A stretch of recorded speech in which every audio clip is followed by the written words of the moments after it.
रमता राम जपो रे प्राणी, अब तो सुन ले राम कहानी।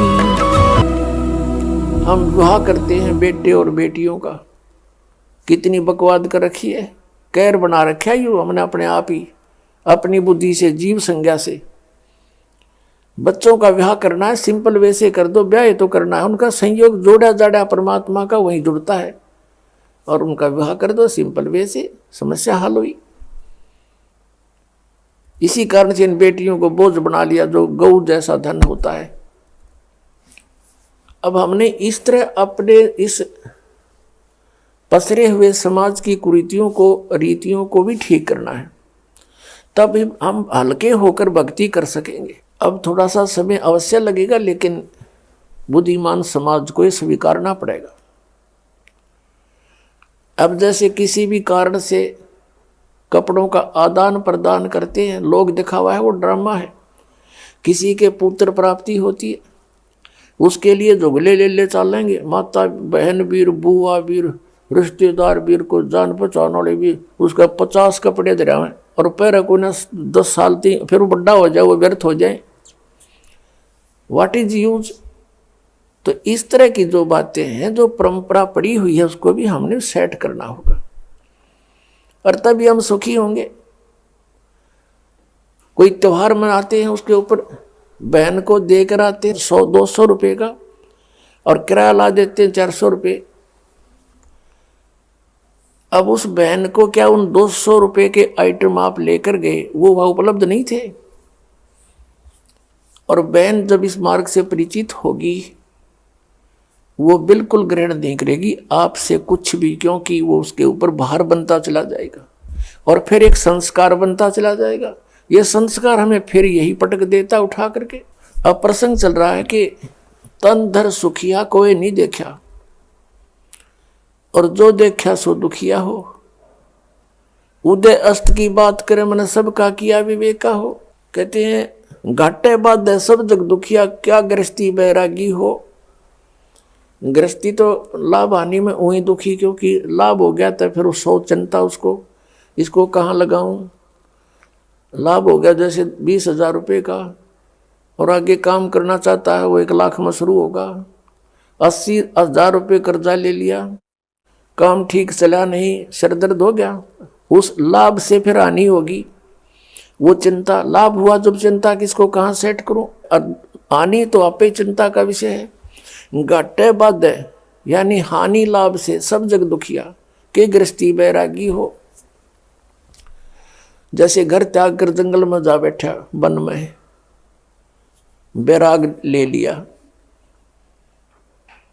और वहां जाके क्या होगा, जाती भूख लगेगी। सर्दी है तो सर्दी दुखी करेगी, वर्षा आएगी, वर्षा, ओले आगे ओले टाट में लगेंगे। फिर उसके लिए उसने वहां सारा सांग जोड़ना पड़ेगा, कोई झोपड़ी भी डाल लेगा या कोई गुफा बनावेगा। भूख लगी रोटी मांगने के लिए गांव में आवेगा, बता सारा सांग जो का, तो फिर क्या फायदा वहां जाने का। परमात्मा कहते हैं डेरे डंडे खुश रहो, और खुश रह ले नहीं मोक्ष। दुर्प्रहलाद पार हो गए, फिर डेरे में के दोष। और जो जंगल में चले जाते हैं, वन में, वो केवल मात्र ड्रामा कर रहे हैं, क्योंकि उनकी साधना शास्त्र विरुद्ध है, उनको ज्ञान नहीं। और उनकी देखकर उस ऊट पटांग सी साधना को, रहने के करने को, हम उससे प्रभावित होकर के मान लेते हैं कि तो बड़ा महान आत्मा है। परमात्मा बताते हैं अपनी अमृतवाणी में, केले की कोपीन है जो फूल पान फल खाही, और नरक का मुख नहीं देखते जो बस्ती निकट ना जाही। वो जंगल के रोज हैं, और मनुष्यों बिद के जाही, निस्दिन फिर उजाड़ में भगवान मिले नाही। एक व्यक्ति बता रहा था कि मैं इधर चला गया ऋषिकेश साइड में, वहां कुछ व्यक्ति बैठे थे, 30-40 वर्ष पहले की बात है। और उनसे मैंने पूछा आप कैसे वहां बैठे हो। उन्होंने बताया कि इस जंगल में एक बहुत बड़ा महात्मा रहता है, नीवस्त्र रहता है, और केवल केले के पत्तों से अपने गुप्तांग को ढक के रखता है, और वो कभी कभी बाहर को निकलता है, जिसको दर्शन हो जाए उसका बेड़ा पार हो जाता है। हम देख रहे हैं कि शायद आ जावे। तो उनमें से एक कह रहा था कि एक दिन मैं ऐसे ऐसे यहाँ बैठा था, अचानक वो निकल आए और मुझे देखते ही एकदम वापस फिर गए और भाग कर बहुत गहरे जंगल में चले गए। दर्शन हो जाते तो बेड़ा पार हो जाता। और कहते हैं वो कहीं मांगने नहीं आता, वही फल पत्ते फूल वगैरह खा करके रहता है। इसके विषय में सूक्ष्म वेद के अंदर परमेश्वर ने कहा, कबीर सच्चिदानंद घन ब्रह्म की वाणी में, कि केले की कोपीन है, यानी लंगोट बना रखा केले के पत्ते का, और फूल पान फल खाही, फूल फल पत्ते खा के गुजारा कर रहे हैं, और नरक का मुख नहीं देखते, वो आदमियों के निकट नहीं आता, नरक का मुख नहीं देखते, और बस्ती निकट न जाही, वो जंगल के रोज हैं, नील गाय जिसको कहते हैं, भटकते फिर धक्के खाते अंडे जंगल में, घास फूस खावे, क्या उनको भगवान मिल जाएगा? वो जंगल के रोज हैं जो मनुष्यों बिद के जाई, आदमियों ने देख के बिद के डरे, लुक जा, छुप जा जंगल में जा करके, वो तो जंगली जानवर हैं, वो महात्मा नहीं है। और निस्तन फिरो उजाड़ में न्यो परमात्मा पावे नाही, ऐसे बेशक से कहीं भटकते रहो इस जंगल में बियाबान में, ये विधि परमात्मा पाने की नहीं है।